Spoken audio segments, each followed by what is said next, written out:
So hello everyone, welcome to my channel that is crucial English with Akash. Channel पर आपका हार्दिक अभिनंदन है। तो गाइज, आज की इस वीडियो में मैं बात करने वाला हूँ एसएससी एमटीएस 2025 एग्जाम्स के बारे में। तो गाइज, जैसे कि आप जानते हैं, अभी रिसेंटली आपके सीजीएल के एग्जाम चल रहे हैं और आज है डेट 23 सितंबर। मीन्स ओनली 3 डेज रह रहे हैं सीजीएल एग्जाम्स के। 3 डेज बाद ये सीजीएल के एग्जाम्स कंप्लीट हो जाएंगे।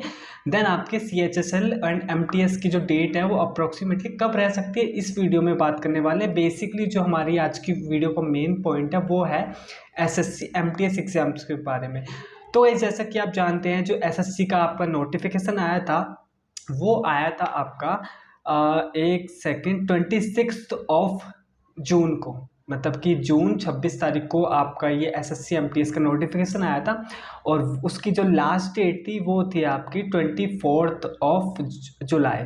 ओके, तो यहाँ पर 26 जून को आपका नोटिफिकेशन आया था और 24 जुलाई इसकी लास्ट डेट थी। और एमटीएस में कितनी पोस्ट आई है? Basically 8021 post. तो आप ये कह सकते हो कि मोर देन 8000 पोस्ट यहाँ पर वैकेंसी की निकली थी, जिसमें से आपकी हवलदार के लिए अगर मैं बात करूँ तो हवलदार के लिए यहाँ पर आपकी टोटल जो पोस्ट थी वो थी आपकी 1211 पोस्ट। ठीक है, तो 1211 पोस्ट आपकी हवलदार के लिए थी। वहीं अगर मैं बात करूं एमटीएस के लिए तो 6810, मतलब कि 6810 पोस्ट आपकी एमटीएस के लिए आई हैं।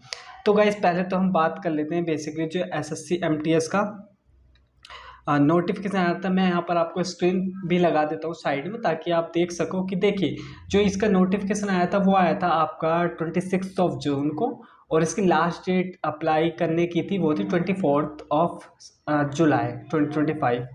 तो अब मैं बात करूं कि इसकी यहाँ पर और एग्ज़ाम्स की बेसिकली क्या डेट दी गई थी, जैसे कि आप स्क्रीन पर देख सकते हैं। तो एग्ज़ाम डेट इसमें बताई गई थी कि आपके 20 सितंबर से एग्ज़ाम स्टार्ट हो जाएंगे और अक्टूबर तक ये आपके चलेंगे। ठीक है, यही कहा गया था बस। बट आज तो 23 सितंबर होगी, कोई नोटिफिकेशन नहीं, कोई बात नहीं कर रहा है एसएससी एमटीएस की। तो मैं आज की वीडियो में आपके सारे डाउट्स क्लियर करने वाला हूँ, सारी क्लैरिटी मैं आपको दे दूंगा कि क्या डेट रह सकती है यहाँ पर एसएससी एमटीएस एग्ज़ाम की। तो गाइस, अगर मैं बात करूँ, देखिए जो इसकी पहले हम बात कर लेते हैं कि जो सीक्वेंस वाइज बेसिकली जो एसएससी जब भी अपना कैलेंडर जारी करती है 2024 में भी आपने देखा होगा एक सीक्वेंस वाइज चलता है कि पहले आपके सीजीएल के एग्जाम होते हैं, देन आपके सीएचएसएल का एग्जाम होता है, देन आपका एमटीएस का एग्जाम होता है। ठीक है, तो यहाँ पर मैं बात करूँ यहाँ पर सीजीएल की, तो सीजीएल की पहले ऑफिशियल डेट क्या थी, मतलब जब फॉर्म आए थे सीजीएल के तो उसकी डेट क्या दी गई थी, वो दी गई थी आपकी 13 अगस्त। मतलब कि बेसिकली जो सीधा सीधा मैं बात करूं तो एक महीना लेट हुए हैं यहाँ पर आपके सीजीएल के एग्ज़ाम, जो कि 12 सितंबर से चालू हुए थे, बट जो कि अगस्त में स्टार्ट होने थे। बट क्या कहते हैं, प्रोटेस्ट की वजह से इसको एक मंथ डिले कर दिया गया। ठीक है, तो अब क्या होगा कि अब ये एक मंथ डिले है, तो आप ये मान के चलो अब आपके 26 सितंबर को ये सीजीएल के एग्ज़ाम्स कंप्लीट हो जाएंगे। देन आपके अक्टूबर में अराउंड मान के चलो आप 13 या फिर 12 अक्टूबर से आपके सीएचएसएल के एग्ज़ाम हो जाएंगे। और मैं बात करूं यहाँ पर एमटीएस के, तो एमटीएस के आप मान के चलो कि अक्टूबर लास्ट वीक या फिर फर्स्ट वीक ऑफ नवंबर को आपके एमटीएस के एग्ज़ाम देखने को मिल सकते हैं। तो अगर मैं बात करूं यहाँ पर ओवरऑल, तो आप ये मान के चल सकते हैं अभी 23 सितंबर है आज, तो कम्प्लीटली आपके पास अराउंड मोर देन 50 डेज है गाइस। अगर आपने अभी भी तैयारी अपनी ज़्यादा नहीं कर रखी है, तो मतलब कि मीडियम लेवल की है, तो आप इसको और भी अच्छे से कर सकते हैं। मीन्स आपके पास मोर देन 50 डेज अभी भी हैं इस एग्ज़ाम्स को क्रैक करने के। ठीक है, तो अब मैं कह रहा हूँ कि ये जो एग्ज़ाम होंगे आपके, बेसिकली आप मान के चलो लास्ट वीक ऑफ अक्टूबर या फिर फर्स्ट वीक ऑफ नवंबर में आपको ये एग्ज़ाम्स आपको देखने को मिलेंगे अराउंड 7 to 8 के आसपास नवंबर में। ठीक है, तो गाइस, आई विश कि इस वीडियो के थ्रू आपको कंप्लीट क्लैरिटी मिल गई होगी कि आपका कब तक पॉसिबिलिटी है एसएससी एमटीएस एग्ज़ाम होने की। ठीक है, अब बात करते हैं कि आप इसकी तैयारी कैसे कर सकते हैं। तो गाइस, अगर आपने अभी भी तैयारी नहीं करी है तो आप मेरे चैनल से जुड़कर मेरे चैनल को सब्सक्राइब कर सकते हैं तैयारी।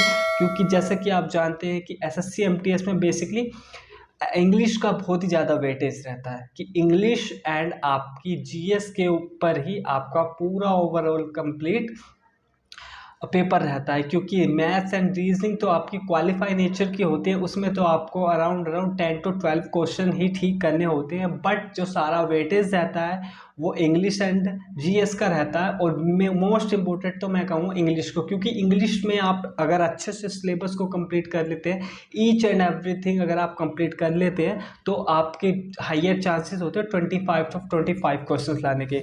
बट अगर मैं जीएस की बात करूँ तो जीएस में तो आप कितनी भी पढ़ ले, कितना भी ज़्यादा सिलेबस कंप्लीट कर ले, क्योंकि सिलेबस जो है जीएस का वो तो बहुत ही ज़्यादा है, इन्फिनिटी मैं कहूँगा, क्योंकि इसका तो कोई एक बेसिक सा पैटर्न है ही नहीं है, तो बहुत ही ज़्यादा होता है। तो कितना भी कर लो आप 25 ला ही नहीं सकते जीएस में तो। बट हाईएस्ट चांस होते हैं इंग्लिश में, अगर आप अच्छे से प्रॉपरली सारे टॉपिक्स को कवर करके जाते हैं, अच्छे से मॉक टेस्ट लगा के जाते हैं, अच्छे से सारी टॉपिक को अच्छे से करके जाते हैं, तो आपके हाईएस्ट चांस होते हैं 25 क्वेश्चन को सही करने के। तो गैस मेरे चैनल से आप जुड़ सकते हैं। मैं इस चैनल पर सभी आपकी बेसिक से ग्रामर कराने जा रहा हूँ, ईडियम्स, वोकैब हो गए आपके, anto, syno, one word substitution, PQRS, सारी चीज़ें हम करेंगे मिलकर। तो गाइस अगर वीडियो अच्छी लगी हो तो प्लीज़ मेरे वीडियो को लाइक करें, ज़्यादा शेयर करें अपने फ्रेंड सर्कल में, और प्लीज़ गाइस मेरे चैनल को सब्सक्राइब करना बिल्कुल भी ना भूलें, ऐसे ही मोर अपडेट्स एंड सिलेबस को कंप्लीट करने के लिए। Thank you everyone for watching this video.